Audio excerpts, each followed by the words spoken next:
नमस्कार दोस्तों, कैसे हैं आप? आशा करती हूँ जी आप बहुत अच्छे होंगे, खुश होंगे और स्वस्थ होंगे। तो जी आज दिन है मंगलवार का और आज है जी संकट चौथ का व्रत, जो कि मैंने व्रत रखा हुआ है जी।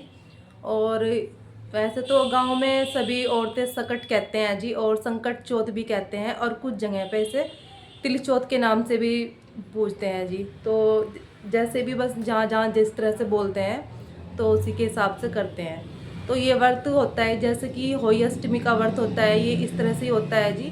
और सभी माताएं अपने बच्चों के लिए ही करती है इस व्रत को, उनकी आयु के लिए, और बच्चे का स्वास्थ्य ठीक रहे जी, तो इसीलिए करती है। और इसी व्रत में की जाती है जी गणेश भगवान जी की पूजा, क्योंकि ये संकट चौथ यानी चतुर्थी को पड़ता है, तो इसलिए तो मैंने भी किया जी। ये आज का मेरा व्रत है। और ये देखिए जी, मैंने नया सूट डाला हुआ काई कलर का। और अब मैं बनाऊंगी जी। आज के दिन जो भोग लगता है वो तिल से बनी चीज़ों का लगता है। तो मैं सोच रही जी आज बनाऊंगी मैं तिल और आटे के गुड़ के बने लड्डू। तो अब मैं चलती हूँ जी और बनाती हूँ रसोई में चल के आटे वाले गुड़ गुड़ और तिल के आटे के लड्डू। तो चलिए जी बनाते हैं। तो दोस्तों देखिए, यहाँ पे करना जी, मुझे मुझे पूजा करनी जी। यहाँ पे सकट चौथ व्रत की जो मैंने व्रत रखा है, तो यहाँ पे ही करती हूँ जी। जैसे कोई तीज त्योहार वगैरह होता है तो इधर की जो दीवार है ये पूर्व दिशा की तरफ हमारा मुख हो जाता है। तो यहाँ का जो पेपर था जी वो फट गया था, ख़राब सा हो गया, तो मैंने उतार दिया था यहाँ से। तो उसके बाद मैंने नए पेपर मंगवाए जी, जो अबरी वाले पेपर होते हैं। और इस पे तो अच्छा बना हुआ दिए का चिन्ह बना हुआ जी, तो ये मैंने गोंद की सहायता से दीवार पे लगा दिया यहाँ पे। और फिर उसके बाद में देखिए जी, मैंने जो जहाँ पे हमें पूजा करनी है वहाँ पे हमने साफ़ कर लिया। और मेरे पास में लकड़ी की पटड़ी थी, तो मैंने ये रख दी साफ़ करके यहाँ पे।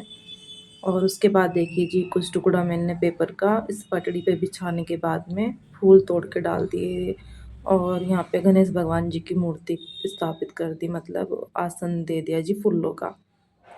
और तो देखिए जी, बस इस तरह जितनी मुझसे आती है जी मैं देखिए इतनी पूजा कर लेती हूँ। बस यह है कि और बस आसन देने के बाद में देखिए जी, हमने विराजमान कर दिए गणेश भगवान जी को। और उसके बाद हम करेंगे जी स्नान करवाएंगे उन्हें।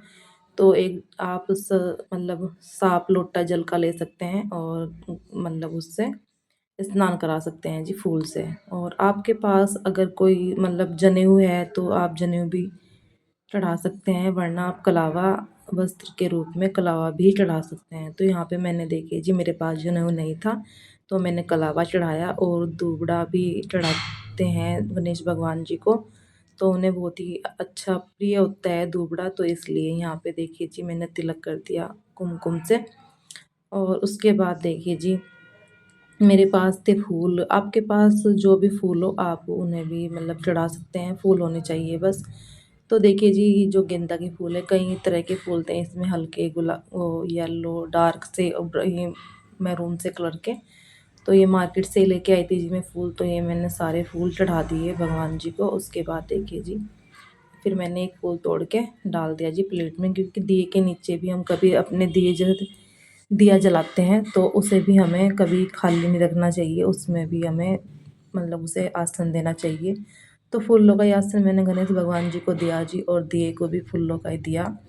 और दिए का भी कर दिया तिलक। उसके बाद हम अपना दिया जलाएंगे। और दिया जलाने के बाद देखिए जी, धूप वगैरह भी लगाएंगे, तो धूप बत्ती भी लगाऊंगी यहाँ पे मैं। और तो देखिए यहाँ पे धूप वगैरह भी लगाते हैं। और बस देखिए जी, तो पूजा जितनी भी होती है तो बस कर ही लेते हैं जी ऐसे ही। और यहाँ पे देखिए जी, मैंने फ़ोन में रख दी थी जी कहानी मतलब चला के संकट चौथ माता की। तो कुछ जगह क्या करते हैं जी, जो संकट चौथ माता की तो दोपहर में भी सुनते हैं और शाम को भी सुनते हैं। तो मैं तो देखिए जी, जब से रखती हूँ संकट चौथ का व्रत, तो मैं शाम को ही सुनती हूँ कहानी और पूजा भी करती हूँ। तो यहाँ पे देखिए जी, हम कर लेते हैं गणेश भगवान जी की आरती। और आरती करने के बाद हम गणेश भगवान जी को लगाएंगे जी भोग।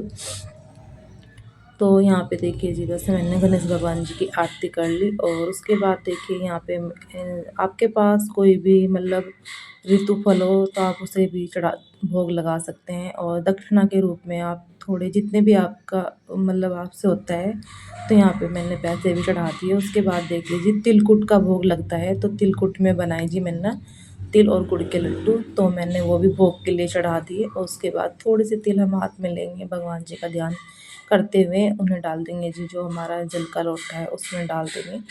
और थोड़े से तिल डाल लेंगे जी हम दिए में। तो कहते हैं कि दिए के जो तिल चटकते हैं तो उतने ही हमारी जो संतान यानी हमारे जो बच्चे होते हैं जी, उनके कष्ट दूर होते हैं। और तो जी यहाँ पे देखिए बस मैं ना कहानी सुनने लगी जी, फिर मैं यहाँ पे।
तो दोस्तों हमारी जो सकट चौथ की पूजा थी वो होगी जी ख़त्म। और अभी मैंने की जी सकट चौथ की शाम की पूजा। बहुत सी जगह दोपहर में भी करते हैं, मगर मैं शाम को ही कहानी भी सुनती हूँ और शाम को ही पूजा भी करती हूँ जी। और बस देखिए जी, बस व्रत मेरा बहुत अच्छी तरीके से गया। और कल भी व्रत था जी मेरा और आज भी।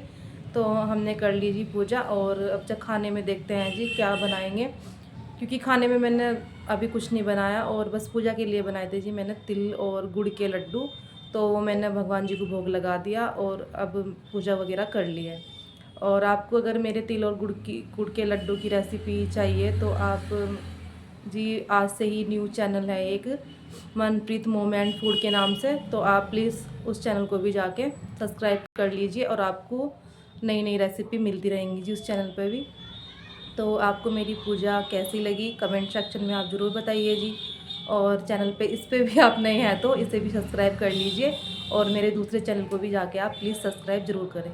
तो जी मिलती हूँ आपको नेक्स्ट वीडियो में, तब तक के लिए बाय बाय।